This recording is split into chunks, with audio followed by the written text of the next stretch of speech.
Hello, I'm Chris Cowie. I'm the Executive Director of Community Justice Initiatives. Community Justice Initiatives is an organization, a charitable organization, and we've been in this community for over 40 years. We're a very unique organization, and we do a lot of very unique activities. We're probably the first and only organization that is completely and totally dedicated to doing restorative justice programming. Restorative justice is a different way of imagining what justice is all about. In our society, we tend to have kind of what I would say is kind of a strange view of what constitutes justice. So when there's a conflict that takes place, or if a crime has been committed, we are very preoccupied with finding who the person was who did something that was wrong and trying to define what that is that they've done that's wrong, and then punishing them for it.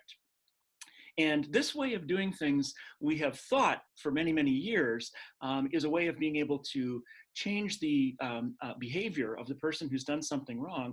And we also think that it's going to bring some kind of satisfaction to the victims.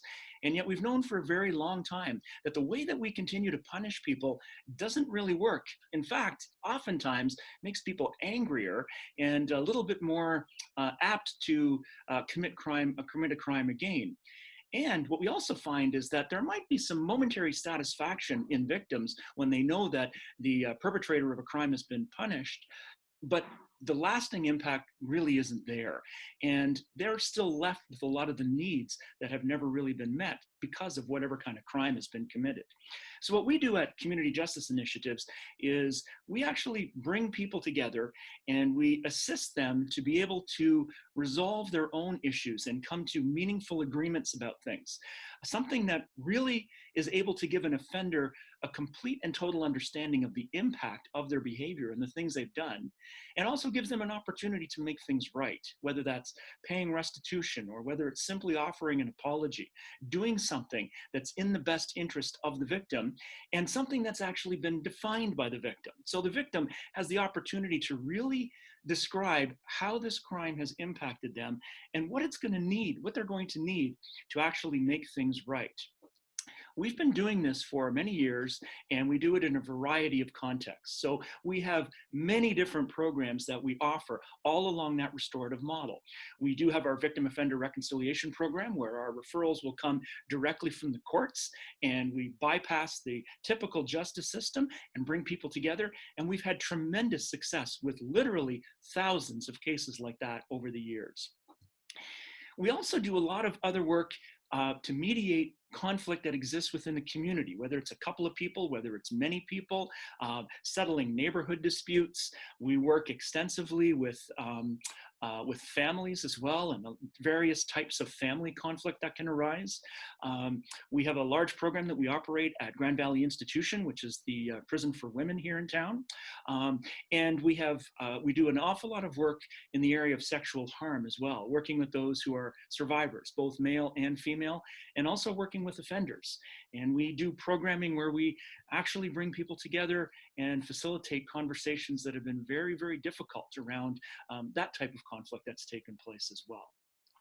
One of the programs that we started several years ago had to do with our seniors in our community. We noticed a greater amount of conflict taking place within families and just interpersonal kinds of conflict with seniors. We also noticed that seniors were quite isolated a lot of the time, finding that it was difficult to make connections and it would cause all different types of conflict. And so we began to do that work in a variety of different ways and with many different clients. COVID really has changed an awful lot of things. And we keep talking about sort of when we return to normal. But one of the things that we've really learned with working in our elder population is that some of the things that were normal before didn't really work all that well.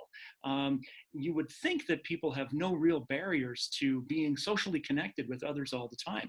And yet with the seniors population, we saw barriers all the time. Prior to COVID, we started what we called a peer mentor program, where we would have volunteers that would be matched up with people who were experiencing isolation for whatever reason. And we would try to match them up based on their interests or things that they like to do, family history, all of that kind of stuff. And just having someone to connect with on a regular basis turned out to be a very, very valuable kind of thing. And then COVID even changed that. So you can imagine the kind of isolation that people were experiencing before would be completely exacerbated by this crisis that we're in now. Well, we had more and more interested seniors in having these peer mentors. And so we've been able to facilitate those relationships through some of the technology.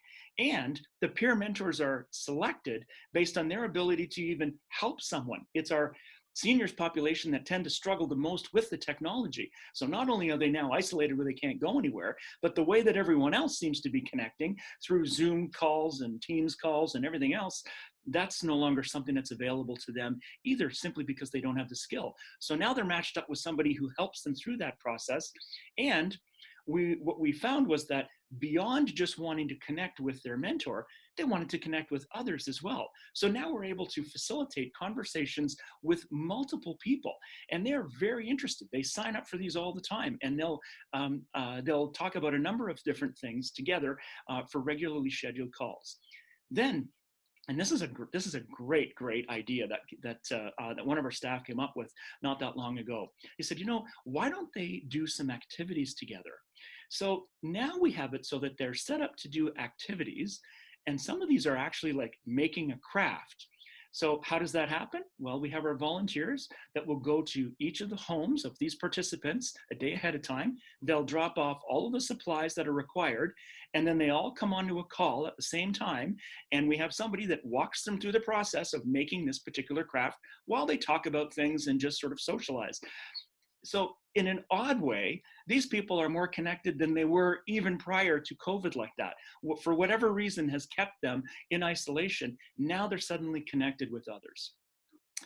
Sadly, that program has lost a lot of funding over the last few years, even though it's really grown in popularity and in uptake from our seniors community. We are very thankful to the United Way, who during this COVID crisis stepped up and were able to help us with a meaningful contribution to continue this kind of work.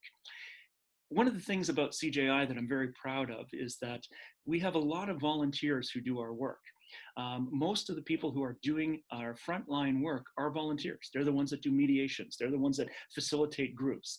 And they're the ones who are these peer mentors and who do all the work associated with that. We have 215 volunteers at CJI. And last year, they collectively did 19,500 hours of work.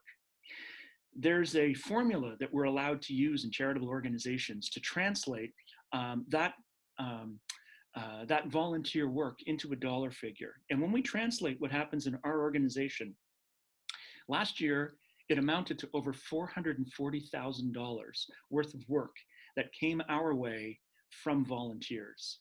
So we're so thankful that the United Way is able to give us money so that we can facilitate this process of really multiplying people's dollars in that way.